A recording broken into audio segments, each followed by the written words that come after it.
président n'était pas prêt totalement c'est le problème depuis le début de la crise. Ils sont souvent en retard sur le virus et ils sont souvent en décalage avec la vie des Français.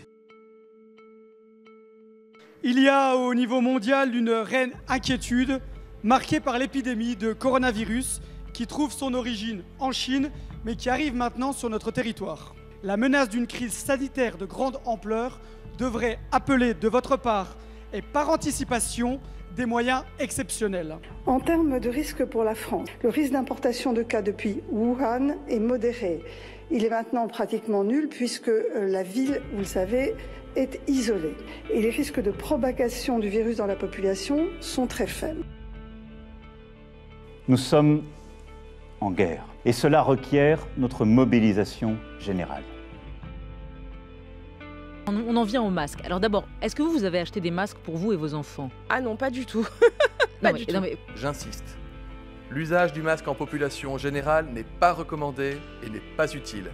Nous ne pouvons que déplorer le manque chronique d'équipements et plus particulièrement le manque de masques de protection. Comment allez-vous mettre en place une politique de distribution plus efficace et plus égalitaire afin de protéger les professionnels et de protéger les Français? C'est que les masques ne sont pas nécessaires pour tout le monde. Et vous savez quoi? Moi, je ne sais pas utiliser un masque. Je pourrais dire, je suis ministre, je me mets un masque. Mais en fait, je ne sais pas l'utiliser. Il n'y a pas de sujet de pénurie. En 2009, on avait 729 millions de masques FFP2 et 1 milliard de masques FFP1. Nous n'avions plus, au début de la crise, de masques FFP2 et une centaine de millions de masques FFP1. On était désarmés en termes de masques et on ne s'est pas armé en temps utile.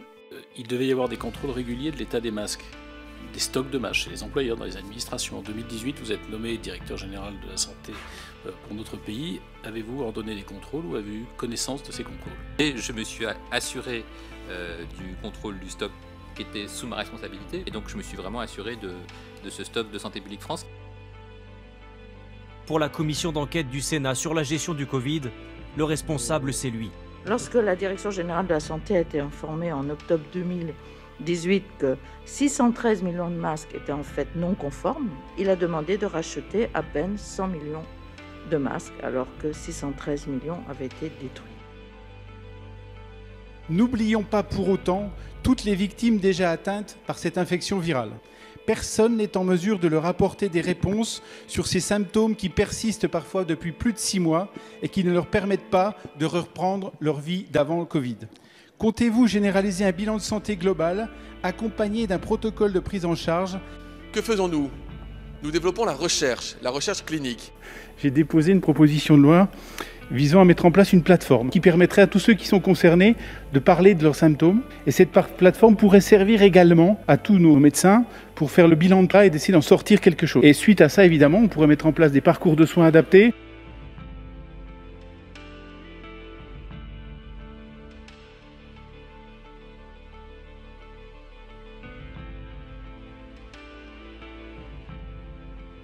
Vous avez sorti une idée qui paraît originale et qui semble un peu difficile à mettre en œuvre quand même, c'est ce fameux passeport vert. Quand vous dites c'est compliqué à mettre en œuvre, c'est pas compliqué. Au moment où vous vaccinez, on vous remet un passeport vert qui montre que vous êtes vacciné. Et si vous êtes dans un bar et un restaurant et qu'on contrôle, vous pouvez montrer que vous avez le droit. On peut rouvrir les bars, on peut rouvrir les restaurants, on peut rouvrir les cinémas, on peut rouvrir les salles de spectacle.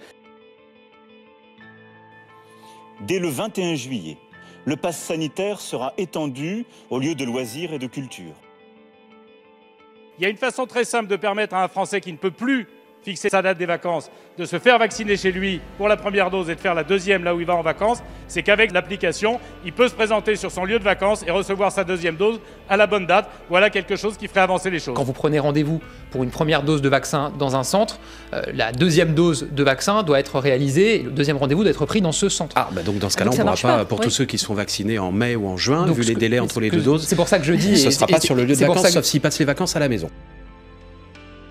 Donner de la flexibilité et de la souplesse en permettant d'adapter le délai entre les deux doses, en permettant d'adapter le lieu de la deuxième dose. On peut à la fois aller à la plage et se faire vacciner. On est à 100 mètres du front de mer. Je fais la proposition suivante. Les premières doses que nous recevrons devraient être consacrées à nos 2 800 000 étudiants pour les vacciner et leur permettre de reprendre une vie normale. Il y a nécessité d'ouvrir très vite la vaccination des plus jeunes.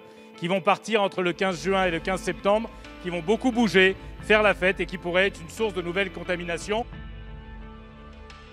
Pour les collégiens, les lycéens, les étudiants, des campagnes de vaccination spécifiques seront déployées dans les établissements scolaires dès la rentrée.